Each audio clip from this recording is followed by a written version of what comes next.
concerning what we believe. So, chapter 3, Pastor Rich will probably get ready to start, and we'll kind of go slow through this because there is a lot to learn.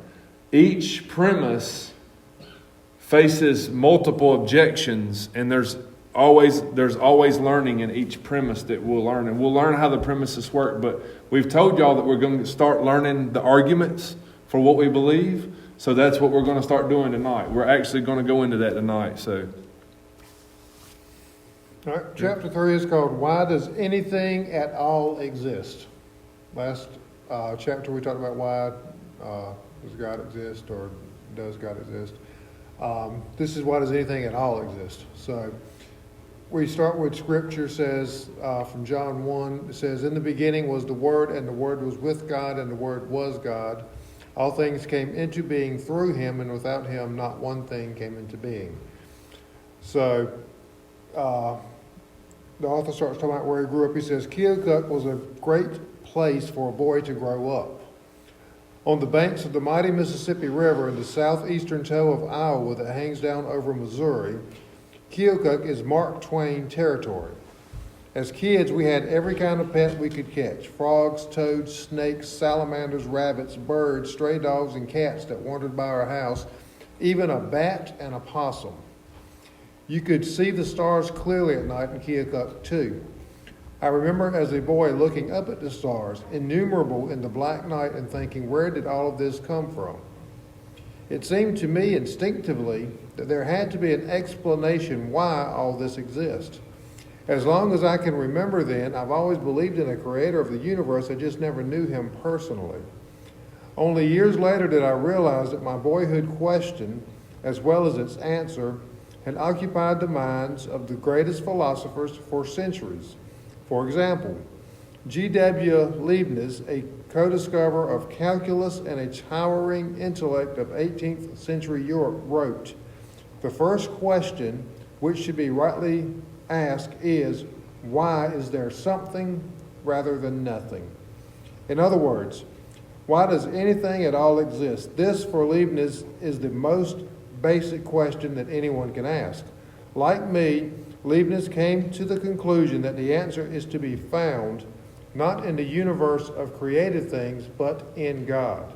God exists necessarily and is the explanation why anything exists.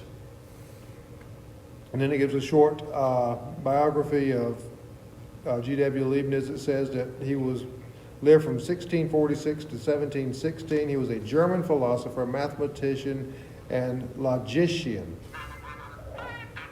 Yes. He invented difference and integral calculus at about the same time Sir Isaac Newton did. In fact, he spent the last 5 years of his life defending himself against the accusation that he had stolen Newton's ideas and published them. Today, most historians agree that Leibniz did invent calculus independently. So Leibniz's argument is that we can put Leibniz's thinking into the form of a simple argument. This has the advantage of making his logic very clear and focusing our attention on the crucial steps of his reasoning. It also makes his argument very easy to memorize so that we can share it with others. You also find argument map at the end of the chapter. There are 3 steps or premises in Leibniz's reasoning. Number 1, everything that exists has an explanation of its existence. All right? It's kind of like we talked about the watch. Remember we said if you find the watch, there's a reason it's there. It didn't just pop into being. There's an explanation behind it. Everything that exists has an explanation of its existence. Number 2, if the universe has an explanation of its existence, that explanation is God, okay? So the explanation for the universe's existence is God. Number 3, the universe does exist. So this is kind of a circular type thing. You're going from one point to the next, but it's all kind of tying in together. So number 1, everything that exists has an explanation. Number 2, if the universe has an explanation, that explanation is God. And number 3, the universe does exist. So it's all very circular, okay? Everybody understand where that's going? All right, so which of the three premises have you heard atheists challenge, and on what basis did they do so? Anybody? Have you heard any challenges to any of those premises? Which one? That God is the explanation for everything? Right. That would be the exact. That would be the primary one that you're going to hear. So remember how the premises work. There are basically three basic logics. The first one is everything that exists has an explanation for its existence, right? Wouldn't you agree that everything that's in existence, there has to be an explanation? Some ways. So most of them would agree to that. Okay? Most atheists, agnostics would agree that everything that exists has an explanation. Everything. All right? And then the second one would be, from us, if the universe has an explanation of its existence, the explanation is God. That's the second premise. All right? Then the third is the universe exists. Well, they would argue that the universe exists, right? So everybody knows that the universe exists, no matter what. Everybody believes that it exists. Whether you're atheist, whether you're agnostic, whether you're Christian, whether you're Buddhist, I don't care what you are, you cannot argue that the universe exists. So that's the three premises. Now we'll start going into the premises just a little bit, and then we'll start doing some questions and stuff. All right, so now what follows logically from these three premises? Well, let's look at premises 1 and 3. If everything that exists has an explanation of its existence, and the universe exists, then it logically follows that, number 4, the universe has an explanation of its existence, which is what Pastor Casey just said. All right. So again, we can agree that the universe exists and that there's an explanation behind that. All right. So the universe has an explanation of its existence. I need to go home and take a nap. Now notice that premise 2 says that if the universe has an explanation of its existence, that explanation is God. Okay, that's premise 2. And 4 says the universe does have an explanation of its existence. So from 2 and 4, the conclusion logically follows that therefore the explanation of the universe's existence is God. Okay, that's the Christian argument. All right, that's what we're saying. Now this is a logically airtight argument. That is to say, if the three premises are true, then the conclusion is unavoidable. It doesn't matter if the atheist or agnostic doesn't like the conclusion. It doesn't matter if he has other objections to God's existence. So long as he grants the premises, he has to accept the conclusion. So if he wants to reject the conclusion, he has to say that one of the three premises is false. But which one will he reject? Premise 3 is undeniable for any sincere seeker after truth. Obviously, the universe exists. So the atheist is going to have to deny either 1 or 2 if he wants to remain an atheist and be rational. So the whole question comes down to this. Are premises 1 and 2 true, or are they false? Well, let's look at them. So premise 1 is everything that exists has an explanation or of its existence, all right? So what's an objection to that? So you're... What was that noise? It was a bomb. So we gave the premise. The premise, everything that exists, has an explanation of its existence. Most everybody agrees on that, right? All right, that's your premise. Here's an objection to that premise. God must have an explanation for his existence. So that's the only atheist objection to that. Well, then God must have an explanation for his existence. That's their only objection, right? At first blush, premise 1 might seem vulnerable in an obvious way. If everything that exists has an explanation of its existence, and God exists, then God must have an explanation of his existence. But that seems out of the question, for then the explanation of God's existence would be some other being greater than God. Since that's impossible, premise 1 must be false. Some things must be able to exist without any explanation. The believer will say God exists inexplicably. The atheist will say, why not stop with the universe? The universe just exists inexplicably. So we seem to reach a stalemate. This has things as necessary or contingent. Things that exist necessarily exist by a necessity of their own nature. It belongs to their very nature to exist. Things that exist contingently can fail to exist and so need an external cause to explain why they do in fact exist. Did everybody get that? It's kind of deep. All right. Things that exist necessarily. They exist by a necessity of their own nature, like God. It belongs to their very nature to exist.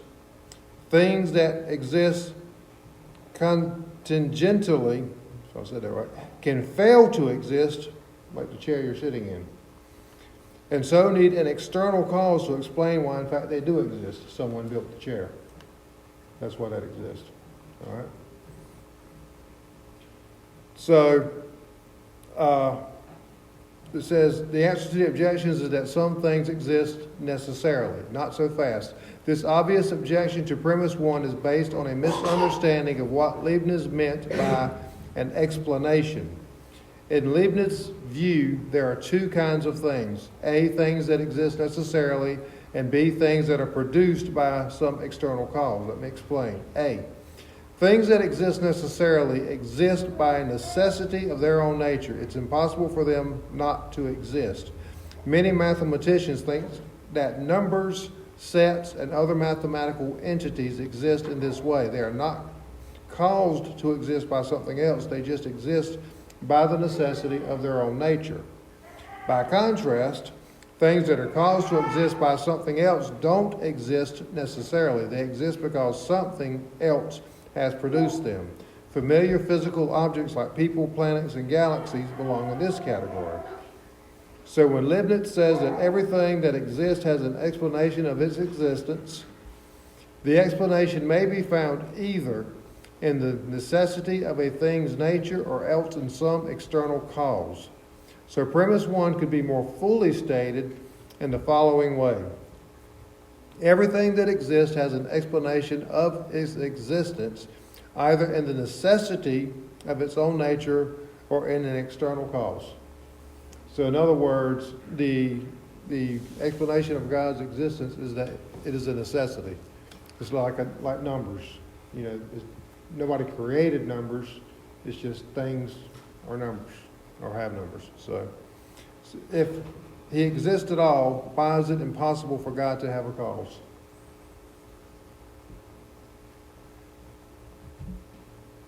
Anybody care to answer that? If he exists at all, why is it impossible for God to have a cause?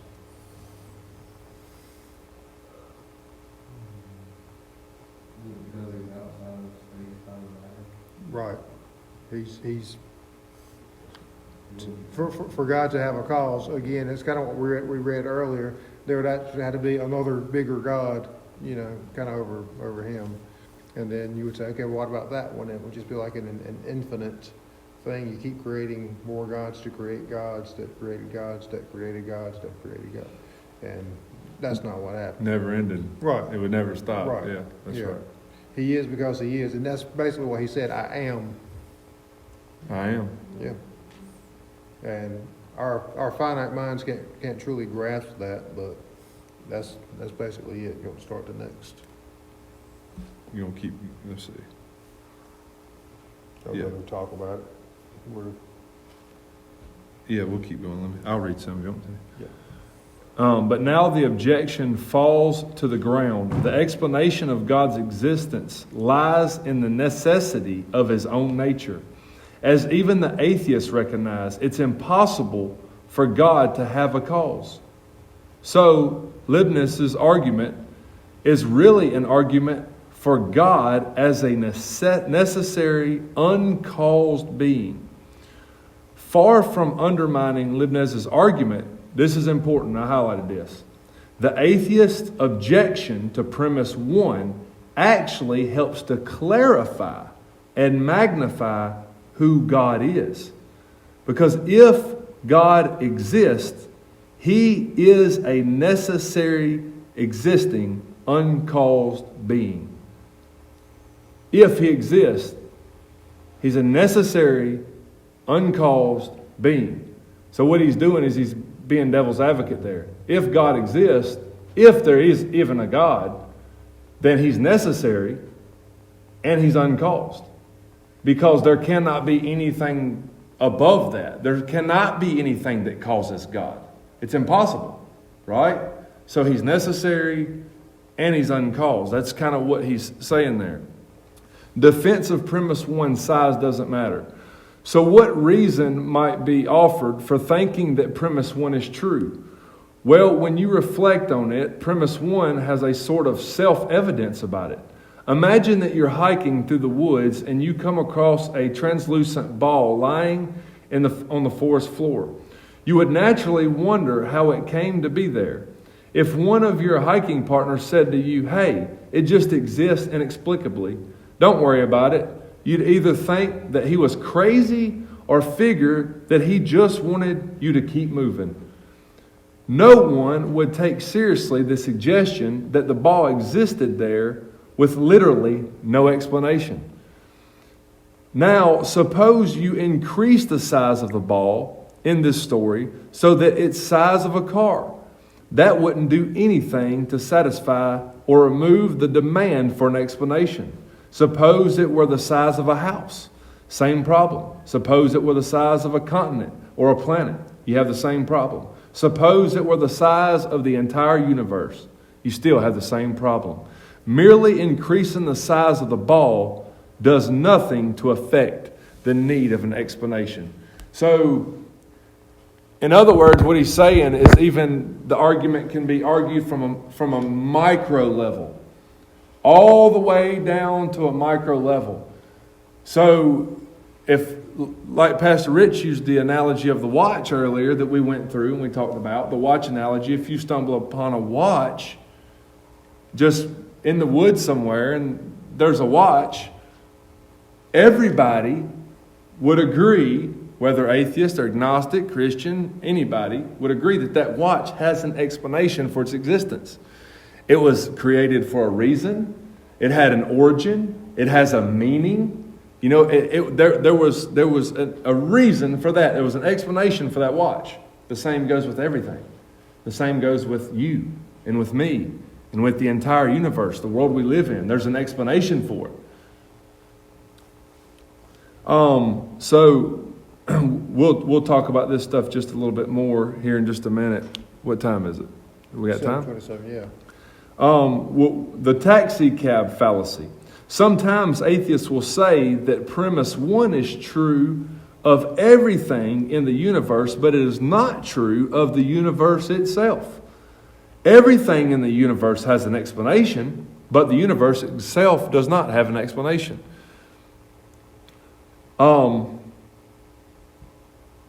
It says, a fallacy is an error in reasoning. Fallacies can be either formal or informal. A formal fallacy involves breaking the rules of logic. An informal fallacy involves an argument tactic that is illicit, such as reasoning in a circle. The taxi cab fallacy would be an informal fallacy.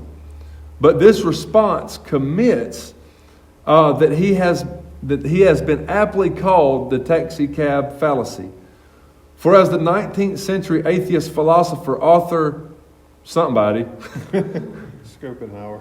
Schopenhauer, that's right. Quit premise 1. I was going to agree no matter what. That's exactly what his name is.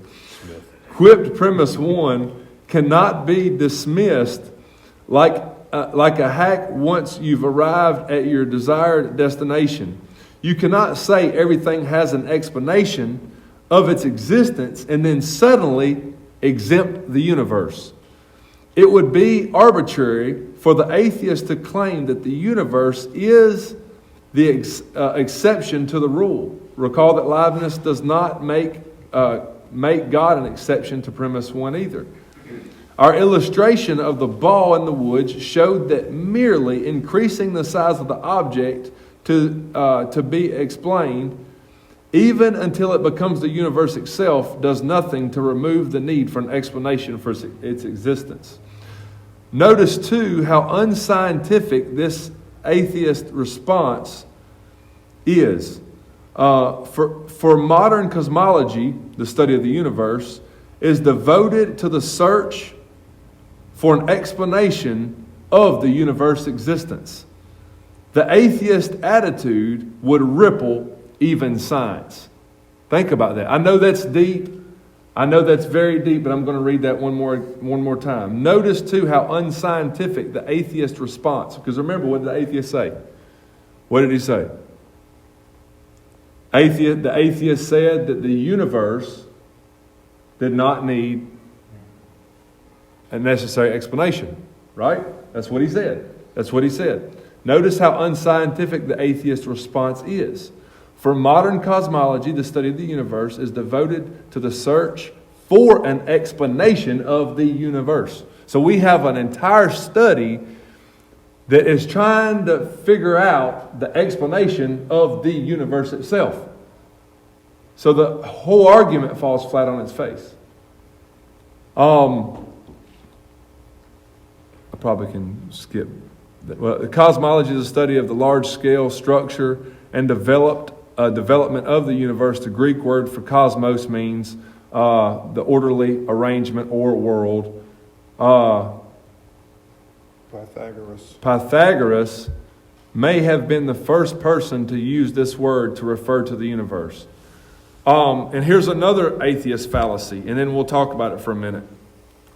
I'm going to finish premise one. After I finish premise one, we'll probably talk about it for a minute, and then we'll go to premise 2 next week. I told y'all this is really deep. We're going through the premises of our arguments and the counter arguments and stuff. Okay, so some atheists have tried to justify making the universe an exception to premise 1. They say that it's impossible for the universe to have an explanation of its existence. Why? Because the explanation of the universe would have to be some prior state of affairs in which the universe didn't yet exist. But that would be nothingness. And nothingness can't be an explanation of anything. So the universe must just exist inexplicably. And then to talk about it, it says, it is hard to imagine nothing. We can imagine empty space, but empty space is something, not nothing. Try to imagine that only God exists. Not the universe, not an empty space, not even time. What goes on in your head when you try to conceive of this? Now suppose that not even that God exists. Have y'all ever really done that before? Literally stop sometimes and think about a world of nothingness. And it's like, it's actually really one of the most scary things I've ever thought about.